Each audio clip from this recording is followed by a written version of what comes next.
All right, guys, here we go. Welcome. This is We Talk Money episode 40. 40, wow. The big 4-0. Yeah. Hope everybody's doing well. How are you guys? Fantastic. Man, unfortunately, Bitcoin is dead. CNN came out with an article. Oh, no, a pullback? Oh, no. Yep, it's over, guys. Game over. Wrap it up. Bitcoin's going away. It was fun while it lasted, but pack it up and go home. Are you buying the dip is the question. Oh man, that's a great question. Yeah. We'll get into that in this episode. A lot of action over the past week. Our community Discord has just been really wild. I've barely gotten any sleep the past couple of weeks, but I'm not complaining. How have stocks been treating you guys? I haven't even been able to think about stocks. Crypto has been so nuts the past couple of weeks. What's going on in y'all's land? Honestly, solid start to the year. Yeah. I mean, we've got all kinds of positions popping off, positions from last year that we've been in, things like Upwork, and for me, a lot of my retail stocks, and then some newer positions that we've initiated. Things like Nordstrom, still short squeezing, So honestly, the momentum is really carried forward, at least in our portfolios from 2020 into 2021, which is nice to see. Oh, yeah. And the markets are still holding up, but we are seeing kind of this shift in, weakness in big tech and strength in small cap stocks. So that's been interesting. It's interesting. So right now the NASDAQ is actually red and the Russell 2000 is green. So it looks like small cap is leading the way right now. Yeah. And in fact, the Russell, I think small caps outperformed, large caps for 2020. Yeah. I think I had a chat, or I think I had a chart somewhere in our document, but yeah, small caps were lit. Yeah. Yeah. I mean, so if we zoom out also on Bitcoin, which has been lit, unfortunately, this is just dying. It's going away. The haters were right all along. For anybody that's listening to the podcast, what I've pulled up here is a log chart. So a logarithmic chart shows much better just exponential gain over time. And when you put this into perspective, going back into Bitcoin's early days, you can see that this pullback is really just a blip. And even if we look at a regular linear chart, if we just look at a weekly chart, there should be absolutely no surprise that we had a pullback in Bitcoin, because we've basically had just straight up ever since we broke out of the 12K zone in October. I mean, it literally, we had one run to 20K, and then once we cleared 20K, we went straight to 40 very, very quickly. So not surprised to see this rip. I'll obviously give you guys and everybody listening my opinion on where this is going and what's next. I know that's probably the biggest question on everybody's mind. But yeah, we have a lot to cover. What do you guys want to start with? I mean, let's start with Bitcoin, because that probably is what's on most people's minds right now. All right, sure. Why the hell not? All right. Yeah. I want to give a little bit of perspective first. Let's kind of zoom out. Let's take a breather. I know a lot of people have been freaking out on social media and, oh my God, what do I do? Do I buy the high? Do I wait for a dip? What do I do? Everybody's losing their minds when there's a little bit of volatility. Let me just give you guys some perspective as somebody who's been full-time in Bitcoin since 2013. And a lot of you OGs out there, know that this is just normal market behavior. When prices go up really, really fast and they get overextended and market sentiment gets overly exuberant and everybody's, flashing their wealth everywhere and feeling rich as hell, that's when the market likes to smack us and do a nasty pullback. And there's actually been a pretty dangerous narrative going around that I've seen really for the first time ever, which is, and I'm using my quotey fingers here, institutions are here, right? They're buying our bags, and therefore we're never going to get a dip again. And whenever I started to hear this, I'm like, oh, here we go again. Like, human behavior does not change. Therefore, most price patterns will continue to be relevant. And I just want to kind of show a couple of tweets kind of highlighting what I was talking about here. So I actually did a survey last week and I asked, how are you guys feeling about your Bitcoin holdings right now? And it was actually a surprisingly very diverse answer pool. The first answer was like, I'm feeling FOMO, like I don't own enough. And this was before the pullback, by the way. The second one is I'm worried it's overheated. And then the third answer was calm and confident. And it was actually almost evenly spread, like a third, and a third, which I found surprising. But I did see like this dangerous narrative going around that, Bitcoin's never going to have pullbacks. Institutions aren't going to let that happen. And one thing that I tweeted a couple days ago, like right before price really started to pull back, was the biggest pullbacks come when most people believe that we're in a new paradigm where it's impossible for pullbacks to happen. And can anybody guess what that narrative is today? And fast forward, I followed this up by saying, look, this is kind of the mentality of like a newbie investor, is like 33,000 on the way up. People are thinking, oh, damn it, I can't believe I didn't buy. Now we're at 40,000. If I could just get 33,000 again. And then, oh man, institutions are never going to let the price dip again. But 33,000 on a pullback a week later, all of a sudden the mindset shifts to, oh my God, it's all over. Sell everything, run, it's over, right? So it's that emotional swing in people's brains that actually creates the emotional volatile swings in the market. So yeah, that's why we got the pullback, guys. I don't know what else to say about that other than it's classic. It's classic. It's not just normal for crypto. It's also a classic pattern we see in stocks, individual stocks, indices as well. And it's like, I know that we've said this before, but there's nothing like price to change sentiment, or change in price to change sentiment. And it's just amazing to see that, price, whichever way it's moving, affects broad sentiment so much. That's why we try to anchor on, fundamental anchors of value, what we believe companies are worth when it comes to stocks. And it's why you guys spend so much time looking at fundamentals, on-chain fundamentals, things that research firms like Glassnode provide to try to understand what the anchors can be for some of the larger milestone moves. Yeah. And yet, it's all about like sticking to those and sticking to the process and looking at the risk and reward that separates the great investors from the ones that just kind of follow the herd and will buy and sell on just pure price momentum.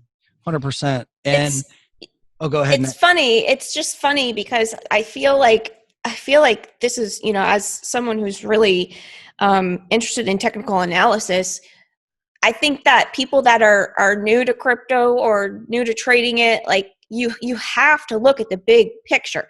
And if you were looking at the big picture when Bitcoin was pulling back, it really didn't look like much of a pullback at all, really. Obviously, when you zoom in, it kind of looked a bit extreme, but just thinking about overall trends and thinking about how healthy price action requires corrections for all markets, every single market, doesn't even matter. And it's almost, I don't know like how many of these investors in crypto are new, and maybe that is kind of what affects this a bit more. Yeah. I don't know. So we have metrics that we can measure kind of the newbies coming into the space. There's things like Google Trends, which I'll pull up here in a second. Also just like, new subscribers that come into our community. Also, kind of the friends and family metric, like how many people are coming out of the woodwork asking for advice that were dead silent when price was cheap, that all of a sudden when price is in the news again, it's like, oh, Chris, what should I do? Right? Like you can never change human behavior. And I think we looked at Google Trends last week, but anyway, let's just take a look again. You can see that, Bitcoin interest is definitely heating up. And if we compare that just to the 2017 move, you can see this is the biggest jump in interest from Google search terms for the keyword Bitcoin that we've seen since 2017. So it's no surprise, right, with price breaking out to all-time highs. But really, I didn't even get that feeling that retail was back until just a couple of weeks ago. Like they weren't here during the 10 to 20K move. It was really that 20 to 40K move where mom and pop retail came back in, I think. Makes sense. Yeah.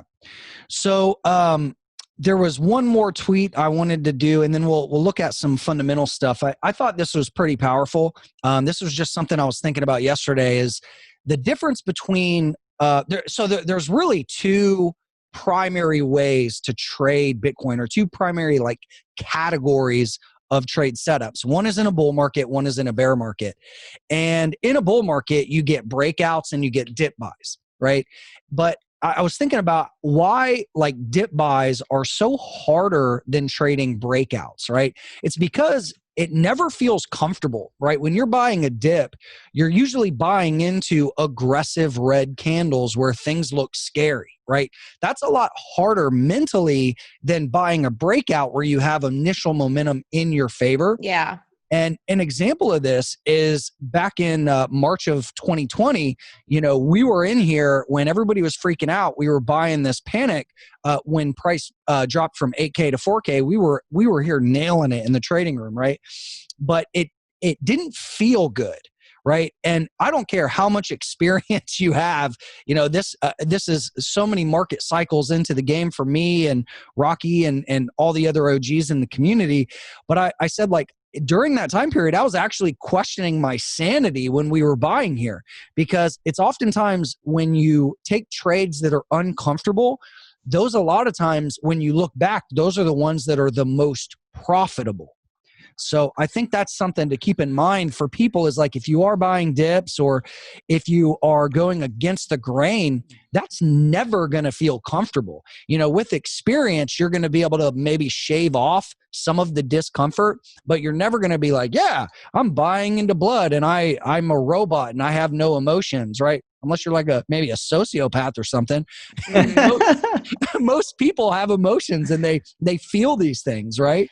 Well, I mean, investing is 80% mental and 20% doing the work of pushing the buy and the sell, in my opinion. Mm-hmm. I've said that forever. It really, truly, okay, what good are you if you're buying Bitcoin, and then selling it on quick pullbacks? Like, it's one of the most volatile assets that is out there. And if you're going to be buying it, if you're going to be in the kitchen, be sure you can take the heat of that volatility, right? So, and I think a lot of people are getting into crypto specifically, maybe not thinking about it that way. They're thinking about how successful they're going to be, how much money they're going to make, how, hot it is right now. And they get into it. And then these pullbacks, like, okay, for example, with Bitcoin, say someone bought the 40K top, right? And then it pulled back. They can't take the heat. They get emotional. They're freaking out, blah, blah, blah. They sell. And then, I mean, obviously nobody knows where Bitcoin's going, but there's some pretty lofty price targets out there. You look back at the bigger picture later and you're like, crap, I should have just, stayed the course. That's in stocks, that's in crypto, that's in, everything, the whole staying the course, having a plan, being able to take the volatility on, and it's within your risk tolerance. So all of that is just really important. And I know we talk about it a lot, but it can be easy to forget when you're in the moment and those feelings are kind of coming. So I think it's always a good reminder. Yeah. And most people come into crypto or Bitcoin in a bull market, right? That's how most people get introduced. So usually people, when their initial experience is they are buying high, right? Yeah. Relative to where price was in the near past. But if you can survive a full market cycle, you get rich. Right? Like, is that going to continue forever? I don't know. I have skin in the game. I'm betting on that, but the future is uncertain. But for people, it's the same thing that happened in 2013. A ton of people bought at 1,000 when it went from 100 to 1,000. Same thing in 2017 when it went from, a few $100 to 20,000, right? And it's the same thing is happening today. So I would just encourage anybody that's listening to this that's newer to Bitcoin, ignore the moon boys, basically the people that are doing videos saying, oh, Bitcoin just goes straight up, pullbacks are over, right? Develop a plan, understand the right way to trade and invest, and then develop the mental and emotional fortitude to be able to sit through the wild, volatile price swings. I did not know there was a narrative going around about there will be no more pullbacks. How fucking I had ridiculous. no idea. That is the craziest shit that I've ever heard in my life. Oh my God. I mean, I love and hate crypto Twitter because it's so ridiculous in so many ways, but you can get a really good read on market sentiment, which is a lot of times a great counter trading indicator. Do you use any of the tools that mine social media sentiment? I know that in stocks and in crypto, there are paid tools that are essentially either ML models or just rules-based models that people put together that analyze Twitter for sentiment, and they do like a gauge, bull bear gauge. Yeah, I mean that's a great question. I know there are some metrics on some of these on-chain analytic websites that try to quantify that. I don't actually think it's necessary in crypto because the information is just so blatantly obvious, and I know who to follow. Like, you know, I don't actually follow that many people on Twitter, but I do have curated private lists of things that I can just scroll through, like, you know, 1,000 of like the loudest people in crypto. Not that I care about their opinion, but I do know that some of those people influence a lot of newbies, and I want to know what they're saying. And, you know, you can get a really good feel just by scrolling through that. So, but yeah, maybe I should look into that. That's a good suggestion.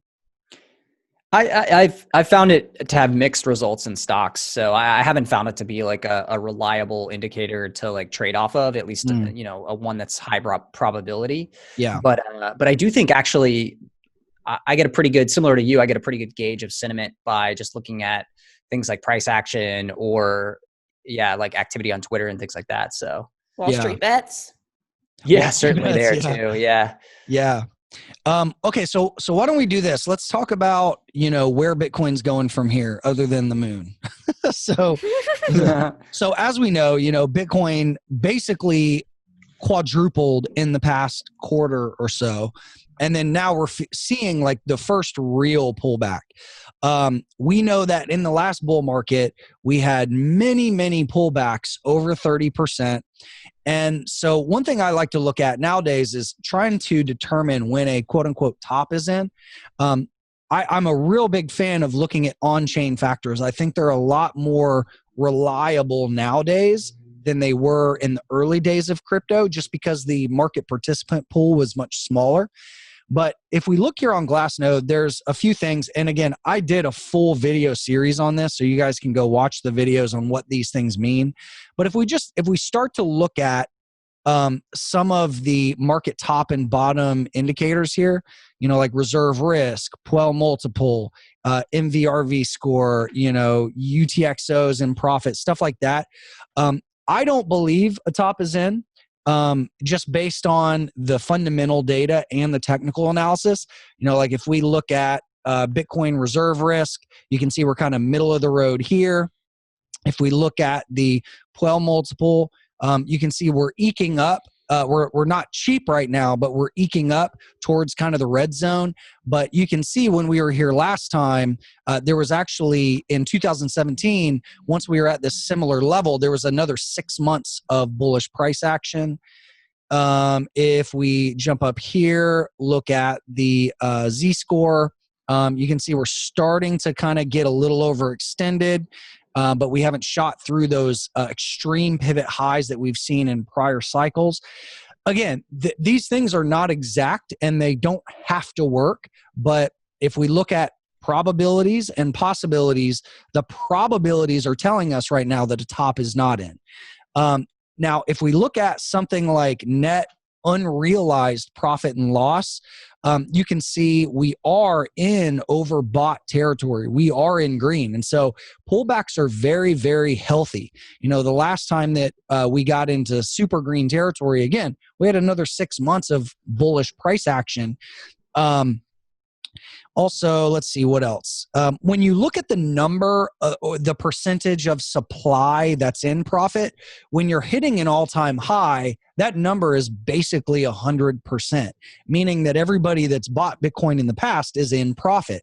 When it's off of the all-time high, that number goes down. And just because you are at 100% of people in profit, this is not really a good, reliable like market top indicator, because you can hit all-time highs for months and months and months in a row. So if we look at kind of the bigger picture on the TA side, you can see that, yes, things did go parabolic from 20 to 40K over the past month.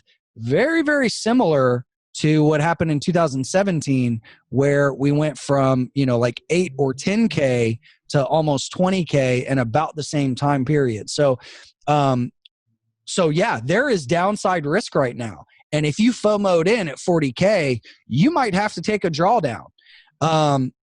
Right now, we've had, I think, about a 27% dip off of the highs as of the time of this recording. Yeah, just shy of 30%. So this could be the pivot low. Right now, we're watching this to try to determine, okay, is this going to be a reversal pattern here and continue from here, or are we going to get a second wave down? And one more tweet I wanted to talk about was something I sent today that I think is relevant right now. If you're looking at a market and you're trying to figure out, okay, are we bull, are we bear, are we mixed? This is how I think about technical analysis. I don't try to predict what's going to happen, right? That's not what TA is for. Because I can look at any chart on any market at any time frame, and I can come up with a bull or a bear case just by looking at the same chart. But what I look to do is I acknowledge all of the possibilities, right? So I think about everything that could happen. Then I weigh the probabilities, meaning, okay, now that I know what all the outcomes are or could be, what is most likely to happen based on the probabilities? And then from there, I create a plan based on every possible outcome. That way I'm not hurt no matter what the market does. And that's what I would encourage people to do that are listening to this today, is not try to guess if this pullback is the low, but to try to say, okay, depending on how I'm positioned and where I bought in, this is my risk, this is my reward, this is what could happen, and here's how I'm going to plan so I don't get crushed no matter what the outcome is. Right? Does that make sense? Woo! Yep. So that's across the board, all markets. Yeah. Everything. Yeah, I think you guys use a similar approach in stocks as well, right? Oh, yeah, for sure. And you're right. I mean, you can look at a chart and find any, you could find the bearish and bullish case. I mean, there are some things that, I'm paying attention to that kind of help me determine which case is more likely. And that's by looking deep into the price action and the moving averages and things like that, volume. So you can kind of get a feel for the probabilities that way. But yeah, I think that that's really good advice. I think that it's easier said than done to do. A lot of people get too emotional and they don't want to go through that process, or they think they don't need to go through that process because, of course it's going to, go in my favor. No, it may not. And I think that everybody should be practicing that in their own investing, no matter what market. Yeah, absolutely. Okay, cool. So that's Bitcoin. Again, just to kind of recap, like, yes, we're in a bull market. Picking tops is very hard. Basically plan your trades and then trade that plan, right? That's really what it boils down to. There have also been a lot of other things that are popping off. I think what we're seeing right now is anytime you have a big move in Bitcoin and then there's a pullback, when people sell Bitcoin, they don't always sell into fiat. That some of them sell into altcoins. So we've seen big rips in Ethereum, which we've made a ton of money on that over the past couple of months. We're also seeing pops in other things like Link, even like older stuff like Tezos. What I'm most excited about is kind of the new wave, the new hype cycle of DeFi coins. So we're starting to see things like synthetics popping off, Uniswap. We won't go into too much detail here because I don't want to go super, super late and we want to get to the questions. But right now, I would just encourage anybody that's looking at crypto, don't chase hype, but do spend time educating yourself on everything that's happening right now and where the brain power and the capital flow is headed. Yeah, I think that's really kind of the best thing that I could say from a 30,000 foot overview is, even if Bitcoin has a deep pullback or even a bear market, that doesn't mean things are over. And that doesn't mean that the innovation is going to come to a halt. There's some really, really powerful stuff happening and a lot of projects that I see right now that are way better quality than the bullshit we saw in 2017. So I'm excited. All right, let's jump back into the charts and some news. What is going on in Stockland? I know you guys have had a lot of volatility. I mean, we're only in the second week of 2021. It's like it's December 42nd, it feels like. What's happening in your world? What do you guys want to talk about and show? Well, there's, one thing that I think that's affecting the market. We talked a little bit earlier about how small caps are starting to show some outperformance against the big tech names and just tech in general. Yeah. I think one of the reasons why we're seeing some of that is there's been a quiet rise in interest rates in the 10-year yield and the 30-year yield on the U.S. Treasury. So in response to the Democrats taking those 2 Senate seats, what was it, last week or week before, the market has now started to reprice inflation risk again. And so the market is saying through the 10-year and other inflation proxies that they're a little bit more concerned, or they're pricing in at least a higher probability of inflation or higher inflation in the near term. So yeah, we've seen a 20 basis points or 25 basis point rise in the 10-year and 30-year yields just in the past week or two. Mm-hmm. And so what that means is the market's expecting slightly higher interest rates or a steepening yield curve over the next year or two. And what that means also for stocks, really high multiple stocks that have been seeing multiple expansion and high valuations, is that the opportunity cost is higher now. And so the interest rates obviously raise borrowing costs and things like that, but it also means that the interest rate we use in our pricing models, our valuation models, is higher, meaning future cash flows are valued at slightly lower levels when you use higher interest rates. And so that means, of course, that really high priced stocks look even more high priced when interest rates rise. So that's having an effect, I think, on some of these hot growth and momentum stocks. I don't necessarily think the party's over for growth and momentum, but it is an interesting dynamic we're seeing currently in the markets. So this is again why I particularly like to have a really balanced portfolio where I'm not all in on hot growth momentum, Momo names. I like to really pick my spots and have stocks that I think are really fundamentally undervalued, and some people might even call value stocks, stuff like Nordstrom and Macerich, that we got last year at crazy prices. And then we also have stuff where we've, bought for long-term growth prospects like SBE or SSPK. And so balancing that in the portfolio gives you the ability to kind of gain in any environment. So that's still what I'm focused on. I'm still focused on finding like those multi-bagger opportunities, high risk or high reward to risk levels. And there's still a lot of interesting stuff out there. I mean, one of the other themes is SPACs. I mean, SPACs are just an amazing place to mine opportunities right now, on so many levels. Did I see with my eyes correctly that there's a SPAC called LMAO for laughing my ass off? Am I seeing that correctly? Oh yeah. Wow. No, that's correct. Just waiting for FOMO, or other ones like that soon. Yeah. That's wild. That's so wild just stuff. Recap for anybody that's listening. So you are 100% positioned in Tesla calls. Tesla puts. Get it right. Oh man. So no, seriously though, for anybody that's listening going, okay, what did Travis just say? So basically you're talking just about diversifying into different, maybe, what do you call them? Not really sectors, but factors. Yeah, there we go. Yeah. I just think being overexposed in any given factor is a risk. I mean, institutional investors often look at portfolio construction as the main goal being to find uncorrelated investments, obviously investments that you think will go up over time and produce positive returns, but also your positions, you want them to be uncorrelated to one another or even negatively correlated to one another. That way, part of your portfolio has been benefiting in any market environment, and you can compound your capital over time at some nice steady rate rather than seeing massive whipsaws up and down.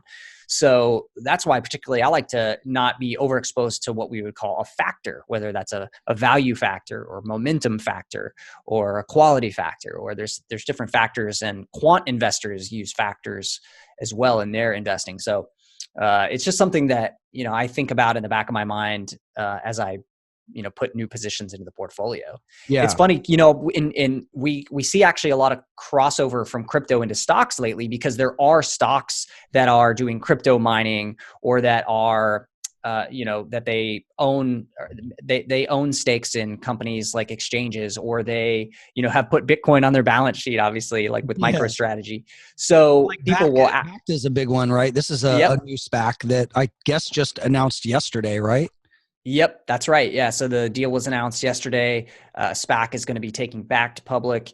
And yeah, so that's another, crypto focused company being brought into the stock market. So we have a number of these, right? Riot, Mara, Overstock, there's a bunch of these. And some of the investors in our community will often ask, well, what do you think about these companies? What do you think about these stocks? Should we own them? And the first thing that I always say is, do you want more exposure to crypto? If you've got 80 or 90% of your portfolio already exposed to crypto and you're going to reserve a little bit for stocks, do you want that portion that you're reserving for stocks to also be really correlated with crypto? Because you're essentially making a bet on the same types of tailwinds in that. A great point. Yeah, that's a great point. Which, by the way, I got to give you a round of applause for your response to, I don't even know who this guy is. I don't even want to say his name on the podcast, but there was somebody who was basically attacking Bitcoin from all the common objections. And I know you went to try to give your piece. And but how would you recap what you said here? And we'll link this up in the show notes. But your defense of Bitcoin to the stock guys that still don't fucking get it. It's awesome. Yeah. I was really just motivated one night to just type up a really good response, basically, to a really popular person on FinTwit who's typically focused on momentum stocks. We were just talking about factors. This guy is 100% fully invested in the hot momentum growth factor. He does not care about valuation. He does not seem to care about risk reward. And there's a lot of people who have criticized him over time for some of the things that he does with his tweets in his portfolio, but that's a topic for another time. But basically, this guy, I guess, discovered Bitcoin for the first time in 2020. I don't know how you've been asleep at the wheel for so long if you're truly an investor. Yeah. But this guy apparently discovered Bitcoin, started doing research. But interestingly, like a lot of people, I think, he came to it not with an open mind, but with a conclusion already made up that, this thing can't be investable. It can't be, something that is going to work long term. And then he basically backed into, or he essentially, put together a list of arguments that backed up his conclusion. And so I hit him back with a really good response, basically taking him point by point and saying, you're wrong, you're wrong, you're wrong, you're wrong. And this is why. And I backed it up with data. Love it. So, I just think I'm a stock guy, right? That's my bread and butter. That's what my tweet says at the beginning. But as you know, if you've been watching this podcast, I also believe in crypto as an asset class, and there's some really interesting dynamics there. And so if you're a stock guy and you're coming to it with a closed mind, I think that's the wrong way to think about it. Investing, you almost always make more money long-term in investing when you think about the possibilities rather than shutting off your mind right from the get-go. Lynn Alden, by the way, who's fantastic, writes phenomenal data-driven newsletter on macro and markets, and she's become really popular in the last year for good reasons. She also responded to this particular FinTwitter and really laid out a great response to him early on, and he basically ignored it and continued to write just really short-sighted things about crypto and about Bitcoin. So yeah, I don't know. Like I said in the follow-up tweet, I don't think I'm going to change his mind, but my goal with the post is to try to help others who are coming to this as new investors keep an open mind. Yeah, because some of the objections that he was bringing up, if you didn't know anything else and those were the only things you heard, you'd be like, oh yeah, that's a good question. What is the answer to that? That's why I think these rebuttals are so valuable, because it does help people fully understand. It's kind of like if you want to understand something objectively, you want to know what both sides of the equation are, right? If you go in just, Bitcoin's the future, the dollar is evil, the Fed is evil, everything's going to be Bitcoin, right? You're limited by that perspective. But if you can understand both sides of the argument, that's where you can truly, truly have a good understanding of the reality of the situation. Mm-hmm. Yeah, absolutely. Yeah. And, there's some valid criticisms, I think, or at least some nuggets of criticism in some of his stuff that we've talked about plenty of times, like the throughput issues with Bitcoin historically, right? Not being able to do as many transactions as Visa. Well, maybe that gets fixed over time, but regardless, like, yeah, that's a legitimate criticism. We can talk about that, but it doesn't mean that the whole thing is uninvestable. I mean, yeah, come on. Yeah, I mean, no, there are definitely, Bitcoin is not perfect, right? And it's going to develop and improve over time. And that's what I love about the crypto space. And that's why some of the Bitcoin maximalists don't like me, is because I do encourage like competition. And like, if a better Bitcoin comes around, so be it, Yeah. But yeah, when it comes to people that are anti-Bitcoin, I kind of wanted to make this point. You have to understand what their ulterior motives are, because you got the idiots like the Peter Schiffs of the world that take a hard stance against it and will never, ever say anything positive because they are financially incentivized to diss Bitcoin. No, Yeah. he sells gold. Of course he's going to shit on Bitcoin, right? And then you've also got guys like this dude who's like just maybe so hard-lined that he's just a closed-minded fool as well. So it's always good to think about, what are the ulterior motives that people have, even with us, right? Like I'm bullish on Bitcoin. I own Bitcoin. I teach people the right way how to invest in it. And if you want to be an active trader, you could do that too, right? That's what we do. That's our ulterior motive, right? We're very transparent with that. But we also like to be objective, right? And we're not just out there saying you have to throw your entire net worth into an asset. Yeah. Unfortunately, I know, like on my side, kind of my ecosystem of in the finance space that I'm in, I see a lot of people saying they're hardline, won't talk about it, don't even ask me about it, I don't invest in it, I don't want anything to do with it. And, honestly, I think a lot of it just comes down to having an education about it. I think a lot of people are kind of stuck in their ways and they either don't want to learn about another asset, or they just don't have the resources. And a lot of it is just simply people not having an education on it. And because of that, they're just hardline. I don't want anything to do with it. It's, maybe they heard something about criminals using it as a way of, committing crimes. And that's it for them. I know someone personally who, they knew that I was in this world and they said that to me. I'll never own Bitcoin. It's for criminals, and that's just, they've got their mind made up that it's for criminals. Ask that person, hey, have you ever heard of the US dollar? I actually said to the guy, I was like, criminals. I was like, did you know that cash is worse for criminals? Yeah. That, Bitcoin actually, all of the transactions are public on a blockchain. But yeah, some people you just can't get through. And yeah, I think it's about just being open-minded and seeking out the info. Yep. And I mean, I think we've said this many times in the past, but I think it's worth repeating. And Travis alluded to it today, which is like, you have to have an open mind and you have to be a contrarian early, and you have to be right? You have to find something that the mass majority of people have not found or uncovered yet. And you have to take a bet on that, and you have to be right. So people calling you crazy or everybody looking at you like you're a fool can be a really, really good thing as an investor. And if you are somebody who seeks out confirmation bias and wants to be a part of the herd, you're probably going to be a mediocre investor at best. What would you say to that, Trav? Yeah, I mean, I think there are different styles. There's a lot of ways to make money in the markets, as we've talked about. There are, momentum strategies that do deliver some alpha over time if you do them well, if you do them right. But the most significant returns, I think, to be had are definitely when you can be contrarian and right. And, Peter Thiel has talked about the same thing in the VC and angel asset class, and that's true. The 100x, 1000x types of returns that angels or VCs get, from investing early in Facebook or investing early in Airbnb. Those companies looked really weird and funky early stage. Did not look like they were going to be some of the biggest businesses in the world, right? But if you could see the potential and see that the upside, if it did work, was massive and invested early, you've been absolutely rewarded. And same thing is true in stocks and some of our biggest positions we've ever had. And, we could even talk about some of our 2020 winners in that sense, meet a lot of those criteria. So yeah, I think if you can be contrarian and right, you're going to always have probably the greatest opportunities for massive, portfolio changing level returns. Mm-hmm. And it's hard. It is difficult.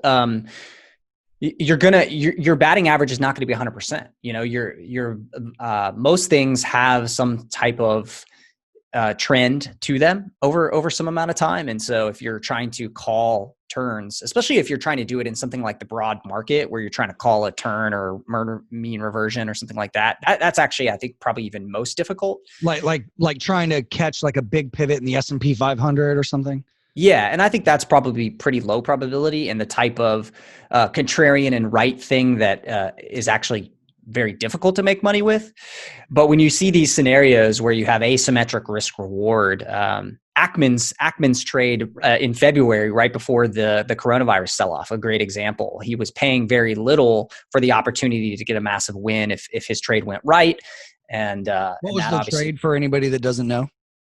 So he was he actually did a CDS contract with one of the big banks that paid him off. I believe it was on some of the corporate bond indexes like the LQD and HYG or something similar. And he actually did a derivative transaction with the bank that said, you know, if it sells off to this level, then we make, you know, whatever, 50x our money.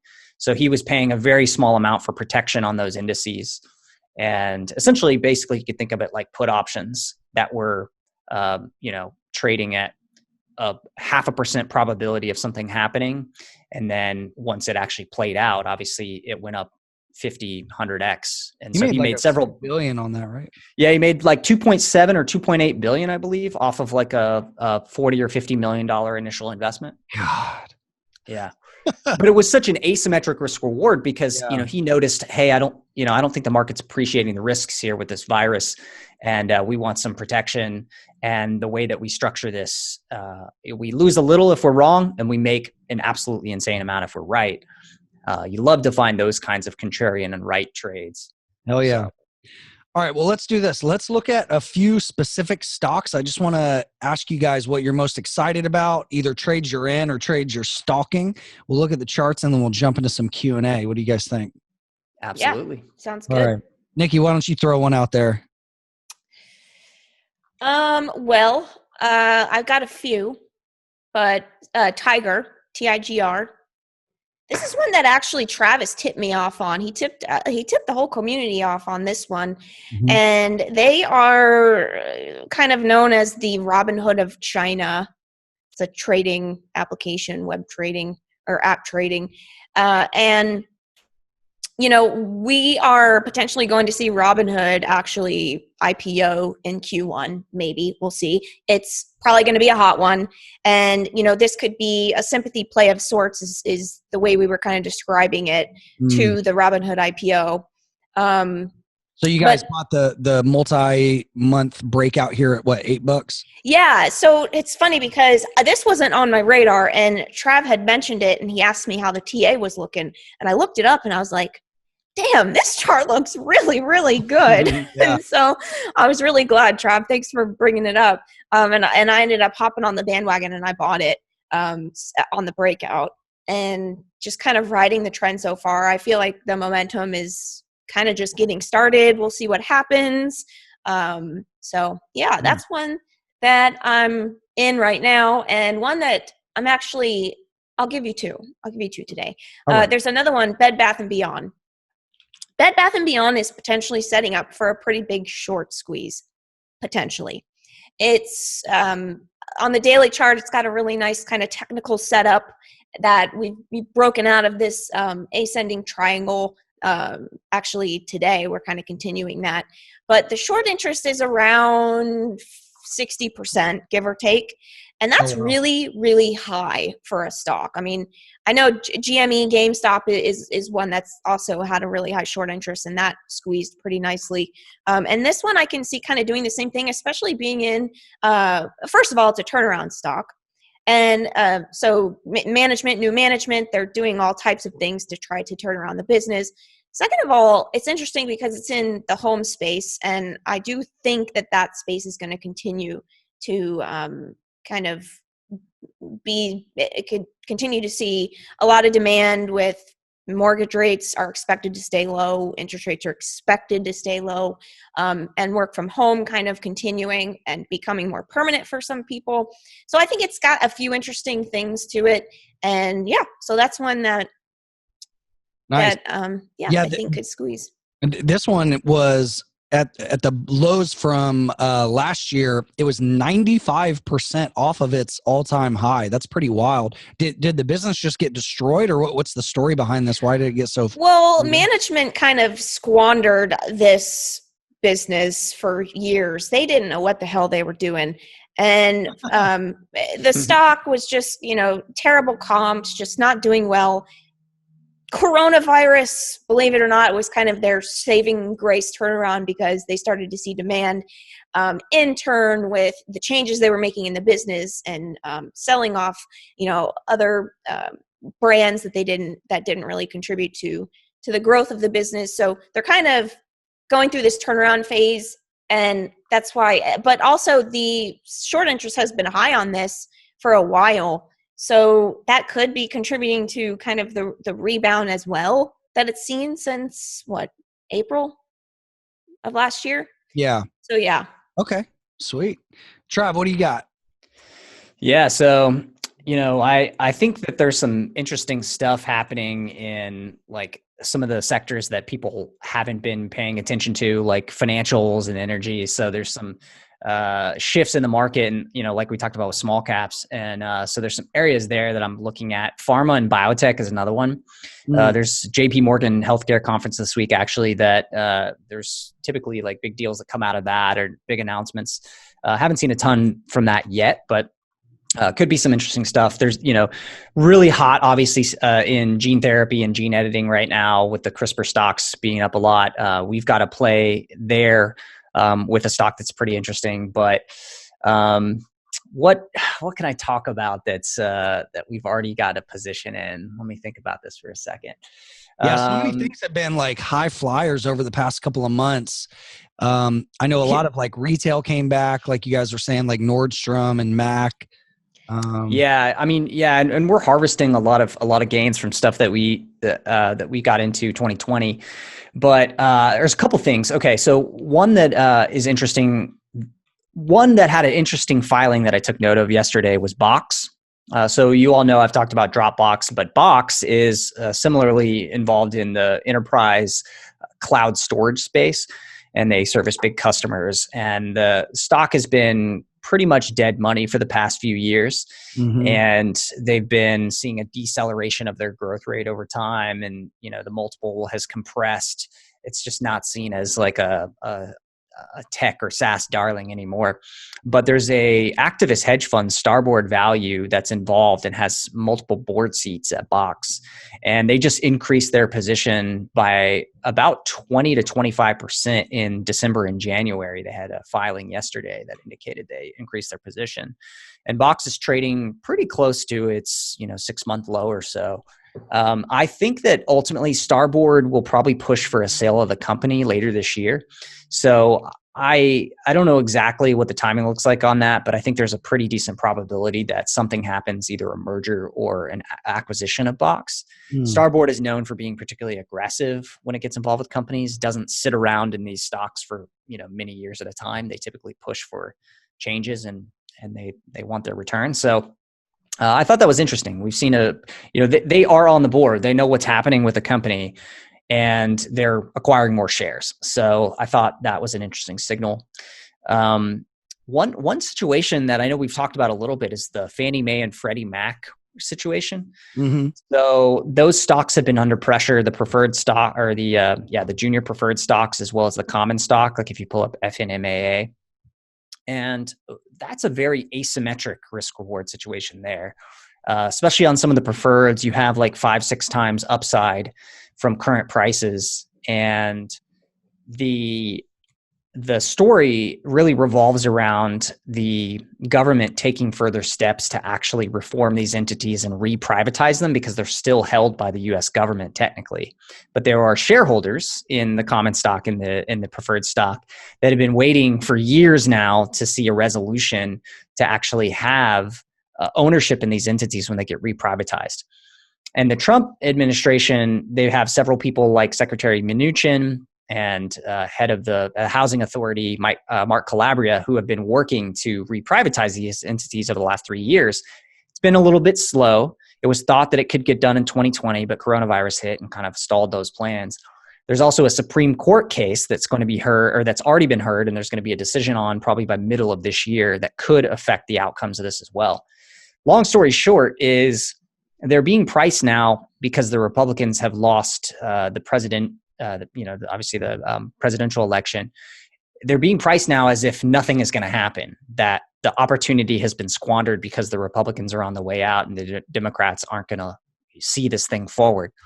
But with the Supreme Court in the background, I think the Supreme Court case could really force the hand here. And there's still some things that can get done in the next week and a half by the existing Republican administration to push this forward. So it's an interesting situation. The reward to risk is pretty good still. In fact, it's gotten much better just in the last few weeks. And I don't necessarily think the outcome probabilities have changed all that much. It just may be a timing thing. It just may take a little bit longer now than some people expected. So interesting. Yeah. Cool, man. Well, thanks for sharing those. You guys want to do some Q&A? Yeah, let's doing it.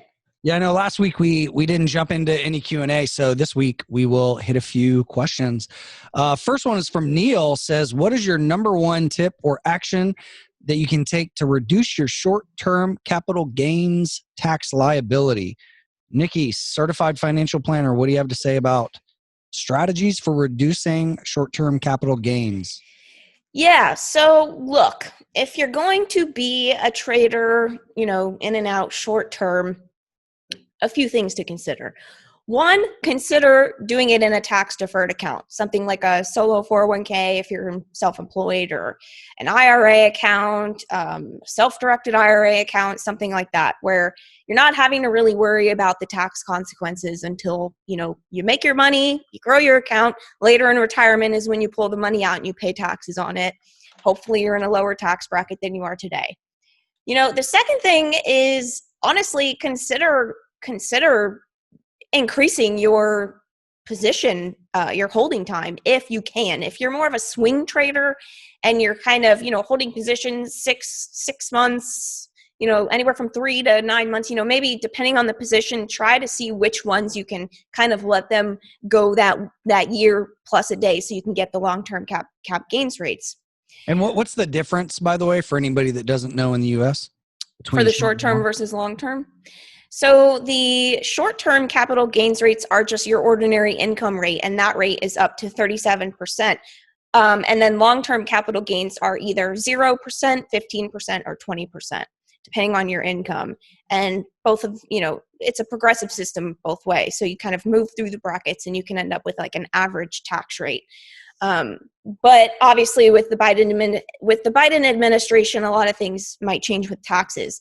But I was going to say a third thing to consider is if you trade a lot, if you trade every single day, you can consider opening a trading business, and you can maybe net some of your expenses, your expenses to run your business, deductions, and you'll be able to net that against your short-term trading profits, and you'll be able to take losses you'll be able to deduct losses on your tax return. But be careful with that. The definition of being a trader to actually be able to do that is very, very, it's pretty obvious that you need to be trading every single day for a profit. Do you have to be placing trades every day or just watching the markets? No, you need to be placing trades every day, according to the definition. Because the best traders I know don't day trade anymore. Yeah, I know. That's why it's a joke, because it's like, I'm the same way. I definitely nixed the day trading and moved more towards a swing, longer term hold. And yeah, I can't have a trading business because of that. Because the definition clearly states you need to be making transactions every single day and trying to profit off of moves in the market on the daily. So, yeah. Listen, I'm the last person on the face of the planet to suggest changes to tax law, but that needs to change. That's stupid. Well, it's funny because I was chatting in the community with one of our members from Australia, and we were talking about this, and they have the same idea, but their definition of trader is so much more lax than ours in the US. So it's like they can definitely probably get away with more when it comes to that. But the IRS made it very clear for us. So yeah, here we are. Interesting. Okay, next question. Nick, I think this was a question on one of your Instagram videos that I thought was good. From Gravity asks, can you guys talk about how you go about taking profits? More specifically, how you think about it. So for an example, if you sell like half a Bitcoin at 20K, what if Bitcoin never goes below these levels again? Should you just be happy that you book some profit at those levels and be content of never owning that 0.5 BTC again? Or in most cases, when you book profit, take some off the table, but keep some waiting on the side for a dip. I hope that makes sense. Looking forward to the next show. This is the existential dilemma of traders and investors, right? It's like when you take profit, when you sell an asset and say you get, just for argument's sake, you get dollars back, right? You no longer hold that asset. It's a balance between not giving up future profits and holding too long and then having the asset price drop against you, right? So it's a balancing act. And I think we should all answer this, but my answer is, especially in Bitcoin, is like, I take profit at predefined profit targets. Like, for example, I took some profit around 39,000 because I was expecting a pullback. And now on this pullback, I'm looking to build that position back in. So what I do is I capture that gain, right? And then I get an opportunity, I think, to buy back at a lower price. That's where the skill set of active trading comes in. Now, if you don't want to do that, because it does take time, it does take effort, and it does increase your risk, then you basically accept that you hodl or you just hold and you're never going to sell. I think that's kind of stupid because the people that I've seen over the past 8 years that chant the hodl narrative, and I'm never going to sell, 99% of them end up selling at the wrong price. Now, there are those hardcore Bitcoiners that just live off of Bitcoin and never sell, and I respect that. But for people that are trying to actively grow their wealth, that's not the right approach, in my opinion. Again, you could disagree with that, and that's fine. But the way that I do it is I predefine profit targets. I take profit at those, and then I look to buy back lower. And if I don't get a chance to, I know there's always another trade, right? It might be a breakout trade at a higher price, but there's always another trade. What do you guys think? How do you think about taking profits? I don't know how I can say that better, but I agree with everything you just said, and I do the same stuff. But, I have a motto, we have a motto, trade with no regrets. There's no perfection in investing and trading. It's impossible. So there's always going to be, that one trade that got away, or, you sold too early, or you didn't buy enough, or you didn't, it's just literally get used to it, because it's going to be with you forever. You get better as you get more experience. You get better and better at managing it to where you're able to capture more of the move. And you just get better and better at controlling your emotions when you do go to sell. I countless times you sell something and it continues to go up, and you look back and you're like, crap, but you're never thinking about the other side. Like, what if it didn't continue to go up? If it sold off, you'd be like, yeah, I'm a genius. I made the right move. No one's ever beating themselves up over a stock that, no one's ever patting themselves on the back when they sell a stock and it actually goes down, right? And so, I agree with everything you say. Scaling in and out of positions is key for me. Looking at having defined profit targets that I know I would at least take some profit at. I love taking my cost basis out at certain profit areas or certain target areas, because that makes me feel better and gives me more energy to continue to hold for further profit targets. But yeah, practice makes, I don't want to say practice makes perfect, but Practice makes leads better. regrets, maybe. Practice leads. I don't think Travis has ever sold a stock early, though. Have you, Travis? Chris jokes because that's the thing that I struggle with the most. I think still in investing is figuring out how to not sell too early. Everything that I do in stocks is fundamentally driven. So I have fundamental price targets and I try to stick to those for the most part. But I have in recent years really started to try to embrace the idea that stocks will always go further than you think they will on the upside when things are working. And so I've tried to really give myself room to have runners. Still, I'm still improving the process. I still have sold things too early. Certainly 2020 was a year where I did that on some things for sure. So yeah, I'm trying to get better at that by leaving on more of the position even as it hits my initial targets. But it's a work in progress. But like Nikki said, and you've said many, many times, it's all about trying to capture the meat of the move, and you're never going to be perfect on catching exact bottoms on tops most of the time. So you've got to realize that and not let regrets and hindsight actually affect your trading and investing decisions. So that's what I try to do. Awesome. Next question from Alex. What do you guys think about the GME short squeeze debate on Reddit? Will it happen? So I guess the debate is like on Wall Street Bets. Some people are saying, GME is going to go even crazier because there's so many shorts in, I guess. Yeah. Would you guys say that's accurate? I mean, well, yeah. I mean, the short squeeze has been happening. Yeah. We called this at $4. Yeah. You guys bought in at what, 4? Yeah.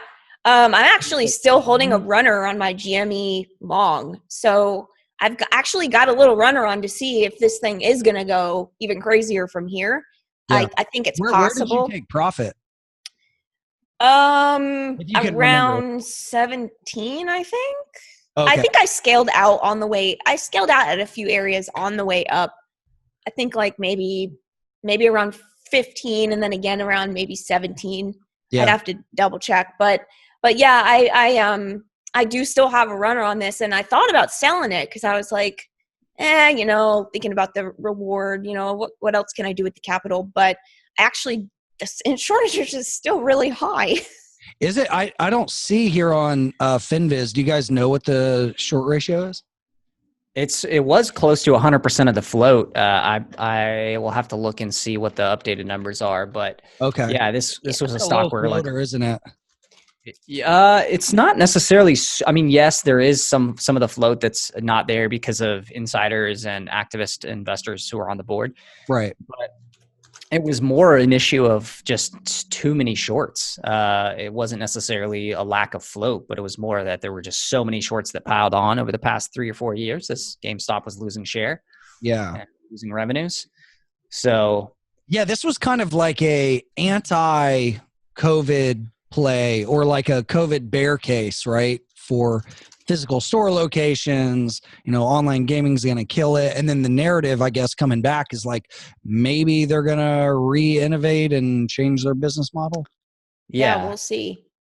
Yet to be seen. The short interest is still not in the 90% range. It's 97% on Koifin. I don't know how accurate that is.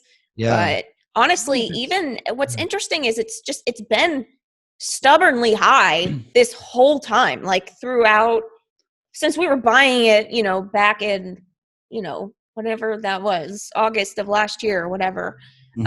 This short interest has definitely stayed stubbornly high. So that just means that shorts just keep getting squeezed and they come back for more pain. Maybe. Yeah. I don't know. I don't know what this thing's going to do, but I'm here for it. Yeah. That's awesome. All right, cool. Next question, Maritza.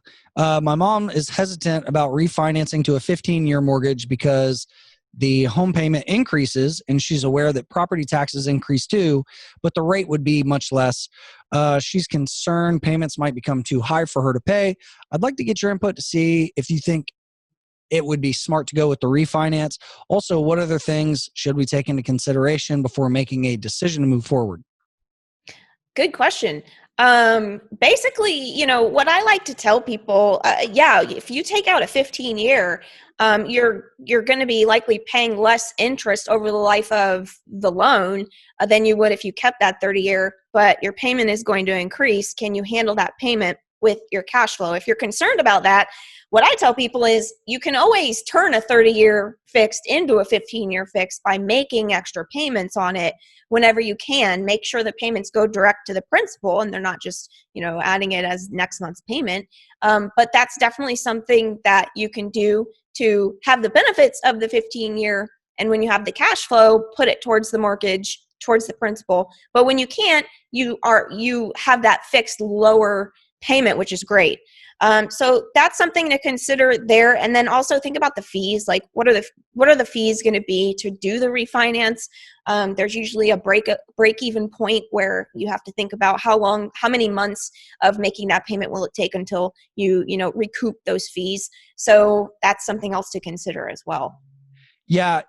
For anybody that doesn't know, straight out of high school, actually in high school and after high school, I was in the mortgage business. And so, so you should have answered this. No, you hit the nail on the head. I mean, I completely agree with what you said about like, you can turn your current 30-year into a 15-year payment schedule. All you got to do is run the math and say, I'm going to make extra payments and apply these towards principal.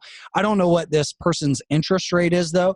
And I just looked up on Bankrate. It looks like 30-year rates right now are in the mid 2s. And then a 15-year is in the low 2%, which is absolutely mind-blowing to me. Back when I was in business, it was in between like 6 and 7%. Got down into the 5s. Like the fact that rates are this low is just, to me, is mind-boggling. So like when you look at the numbers and the cost difference over time between the 30 to the 15-year, I think what you want to do is ask like, what are the cost savings of being locked into that higher payment? And would I be willing, like you said, Nick, to pay a little more to have that payment flexibility? That's ultimately what it comes down to. And a mortgage broker can actually run a cost benefit analysis of like what the rates to refi would be, or what the cost to refi would be, and how long it would take to recoup those costs. And then you could look at that and look at apples to oranges. Nice. Thanks. Yeah. All right. Sam, hey, I'm new to the show. Really enjoyed the content. I heard Travis mention the online community of investors he runs. Can you provide this? Yeah. So I guess, we've been going for quite a while, so we can go ahead and start to wrap this up. I know last month we had a lot of people join the community because crypto was going crazy, stocks were going crazy. So we're going to go ahead and extend the discount to our wealth building community. If you guys are watching this, you can see the promo. Just type half off in the promo box. So if you go to chrisdunn.com/community, that'll take you to the page. And then if you type half off, that'll get you 50% off your first payment, either monthly or quarterly. So for anybody that wants to do that, we'd love to have you in the community. We're having a really good time in there. And that's how you do that. Okay. So final question, and then we'll wrap it up. I think this is Ivo. I was asking EV or crypto SPAC. If you had to pick, what would you pick? Lucid Motors, CCIV merger, or backed VPC?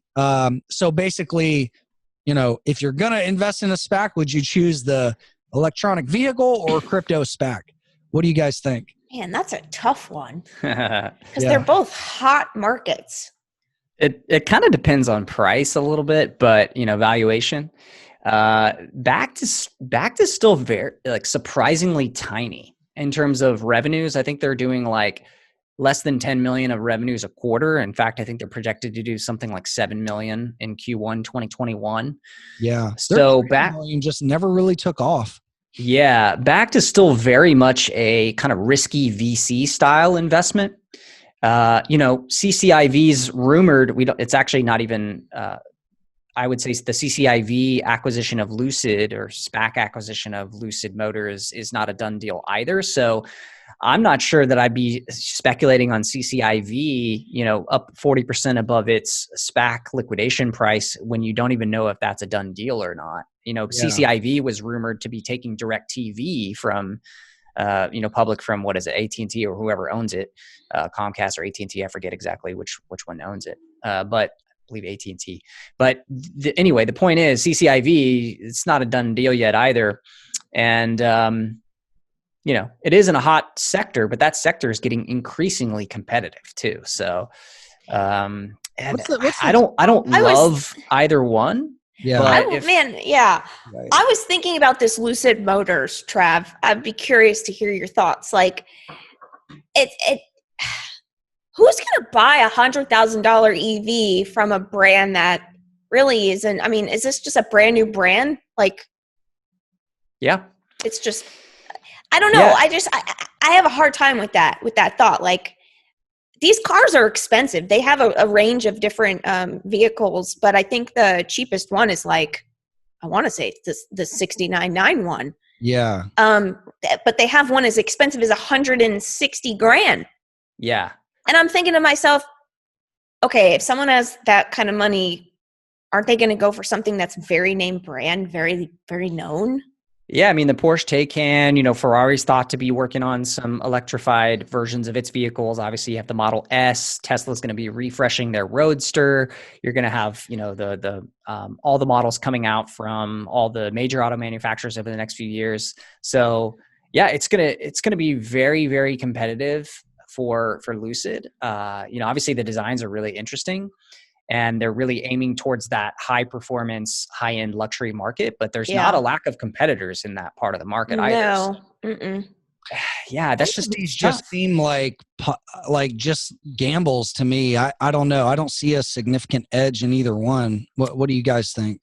Yeah, same. I mean, Especially with them up already. You're buying them at higher prices, hoping that other people will get more excited about it and buy them even higher. So yeah.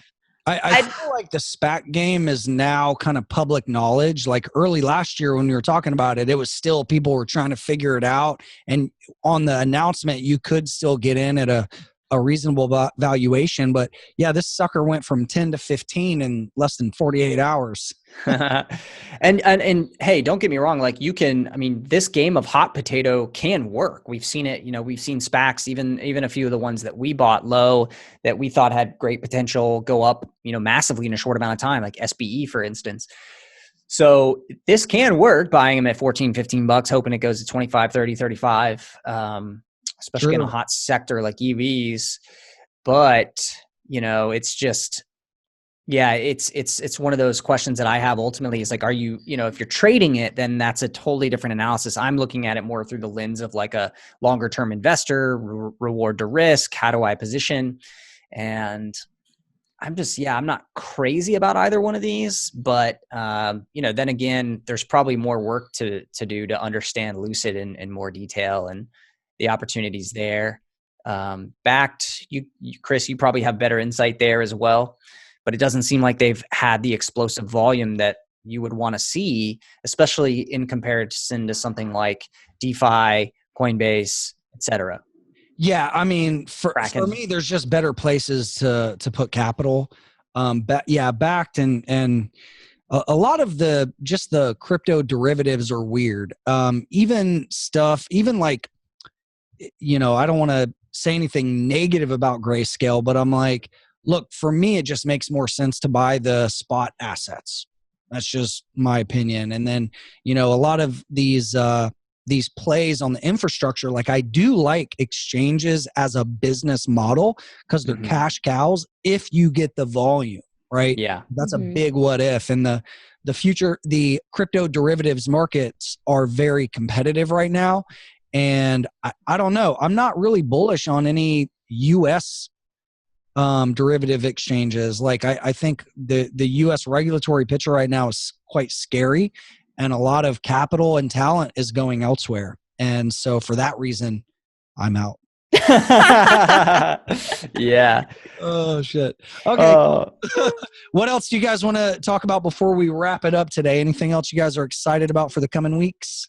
I feel like I should give a SPAC that I am interested in now that we kind of pooped on both of those SPACs. Yeah. Come on, give me something. We were supposed to pick one and we said neither. Which so the best trade is no trade.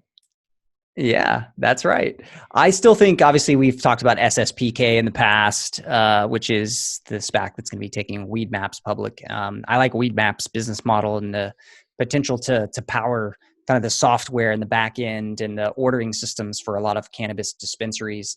And with the Democrats now taking a technical majority in the Senate and having the presidential seat, the the cannabis industry, I think, has some positive potential catalysts, obviously, on the regulation side. So, I think legalization. Yeah, I think that's a good one, Trav. Yeah. So I do think I still, even at current prices, even though it's up where we initially bought it.